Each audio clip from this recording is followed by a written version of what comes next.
everyone, welcome to In Session with Nat Wise. We are now in session.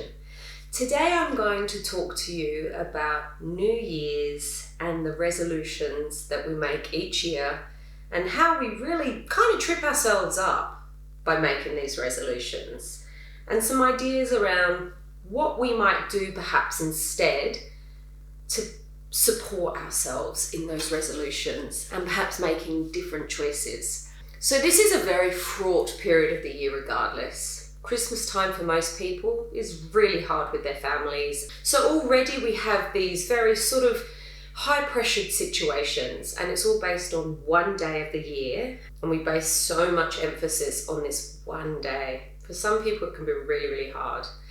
So New Year's resolutions then come along a week later and we put even more pressure on ourselves.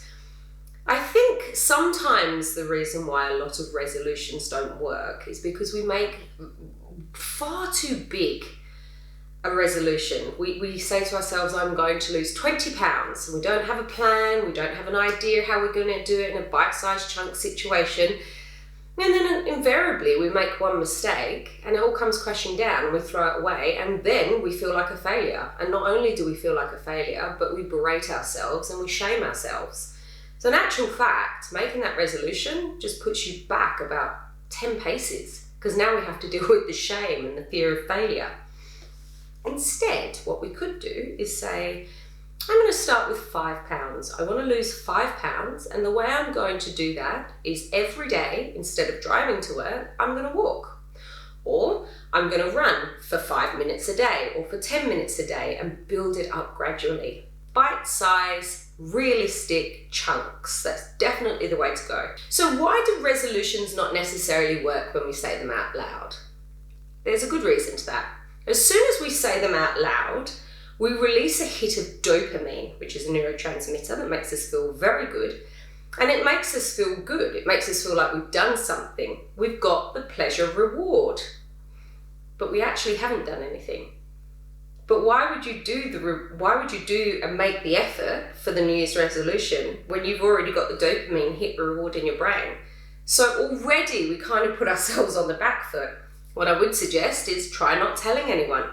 Actions speak louder than words. Keep it to yourself this year. Me personally, I don't really like New Year's resolutions. I used to make so many of them.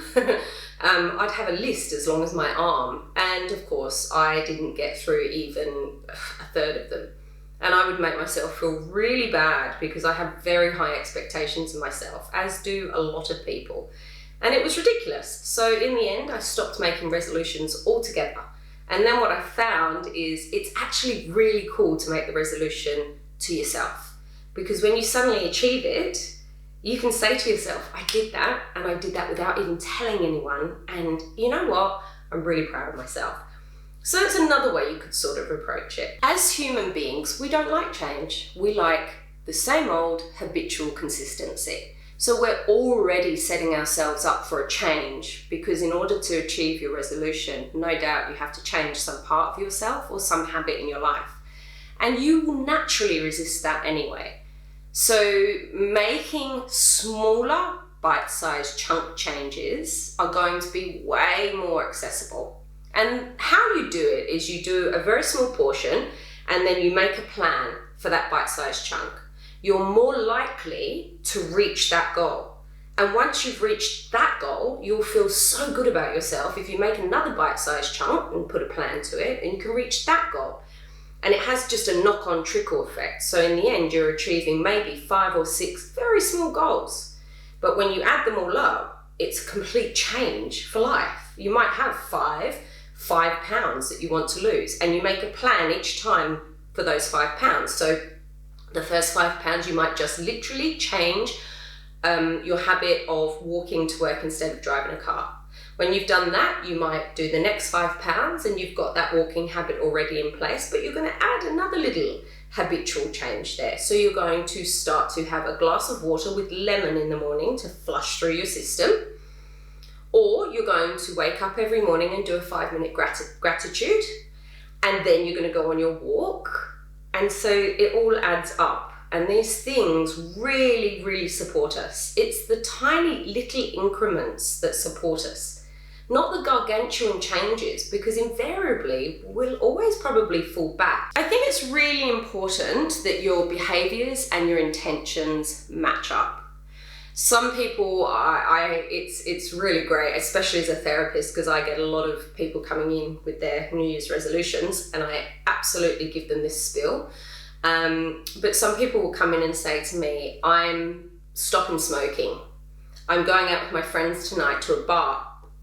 And I'll say, okay, well, why are you doing that? Well, I really like my social freak. Okay, great, but you're stopping smoking. How many of those friends that you're going out with are smoking? Oh, everyone.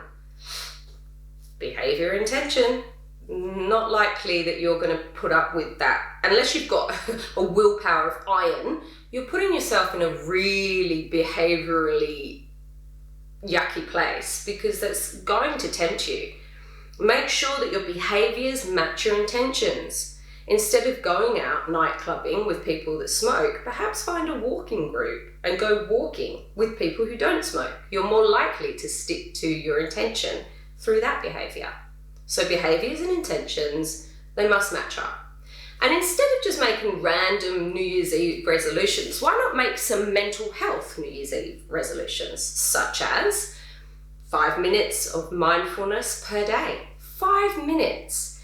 Every day I wake up, I roll over onto the pillow and I say I'm so grateful for, and I list 10 things, and then I breathe really gently and I release and I say I'm grateful for this day, and then I jump out of bed. It literally must take me about 2-3 minutes to do that. But it's a start to the beginning of the day that opens me up to gratitude, which means I'm going to have a better mindset that day than if I didn't do that. Perhaps you start to go for a walk every single evening with your partner. That's a small, gentle, healthy change. Perhaps your mental health goal is to get into nature some more. Perhaps it's to be around more animals. Perhaps it's to eat a little more healthy. So instead of making all your meals healthy through the day, you concentrate on your breakfast, and then you concentrate on your lunch, and then you concentrate on your dinner. These sweeping changes never work. Another beautiful mental health challenge is you get more sleep. So you start to go to bed maybe 15 minutes earlier every day, 15 minutes, until you've reached the time that you're getting that full, lovely 8-9 hours sleep. Perhaps you can rest more. So on the weekend, instead of rushing from this to this to this to this, you schedule in some rest. I have so many people that say to me, oh, I can't rest. I don't have the time. And I think to myself, your body will make the time for you at some stage. So I would make it for myself, not be forced to make it. Finding things that you're grateful for already about your life is really important when you make New Year's Eve resolutions. We focus on all the things we want to change. What about the things that we love in our life, or the things that bring us great joy and great peace? Those are really well worth focusing on. So instead of focusing on something you really need to change, what about you already do mindfulness in the morning 5 minutes? Maybe perhaps increase it by another 5 minutes. Because if it's already bringing you joy for 5 minutes, it's going to be an even better sense of accomplishment, joy, and centeredness for 10 minutes. So that's a beautiful mental health care change, and you can see how it's focusing on the positive of your life instead of what we think we need to change. I suppose with New Year's resolutions, I always feel a bit sad when someone says to me, I'm going to change myself this year, I want to better myself. Because I think to myself, gosh, I wonder if you already know how fantastic you are at this, this, and this. I wonder if you've already accepted your brilliance in this, this, and this. And if you've ever focused on the positive of how you do those things, those things you do that no one else can do. I wonder if you focused on that.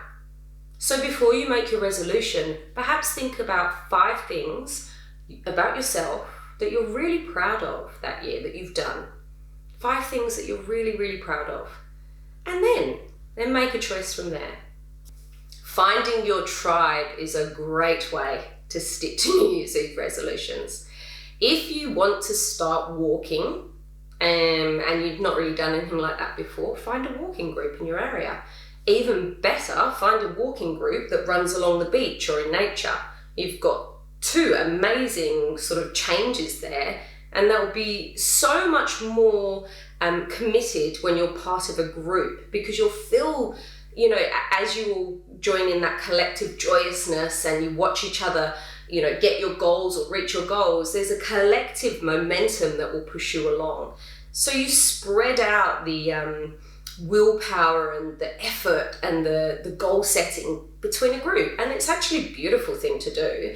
I started pole dancing probably fully about a year and a half ago, and the joy of being around other pole dancers and other women and in that incredible feminine space, it made it so easy for me to go to all of my classes.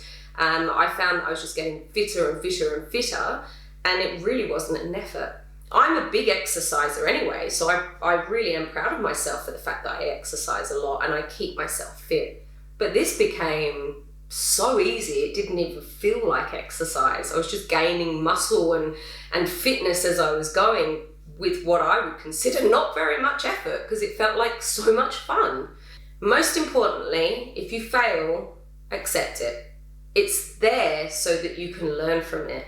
We learn way more from our failures than we do from our successes. It's just a fact. And so if you fail at something, I feel what it's trying to tell you is maybe this isn't the right goal for you, or maybe you didn't break it down enough, and maybe you're resistant to the change because you haven't fully accepted the reality of where you're at.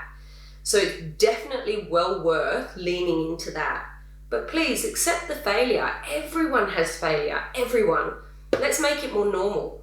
Perfectionism, those frameworks, that's what I get frightened about with New Year's Eve resolutions. We set ourselves up to ultimately fail when we pick these grandiose resolutions that require mammoth change, but yet we haven't really truly accepted that gap in between. So I feel like that's an important one, the accepting of the failure.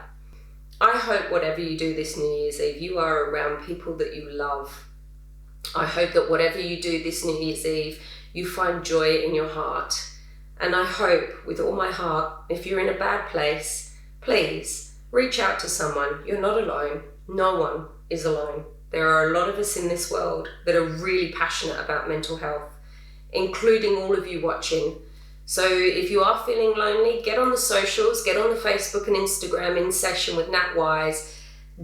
Tell us, I'm lonely, you know, or what are some ideas you've got for loneliness? Or I'd like to hear some thoughts and feelings about what everyone else is doing. Community makes us more connected, and being more connected makes us stronger. Thank you, everyone. Have a wonderful, wonderful New Year's Eve, and I will see you on the flip side. In light and love. Bye-bye.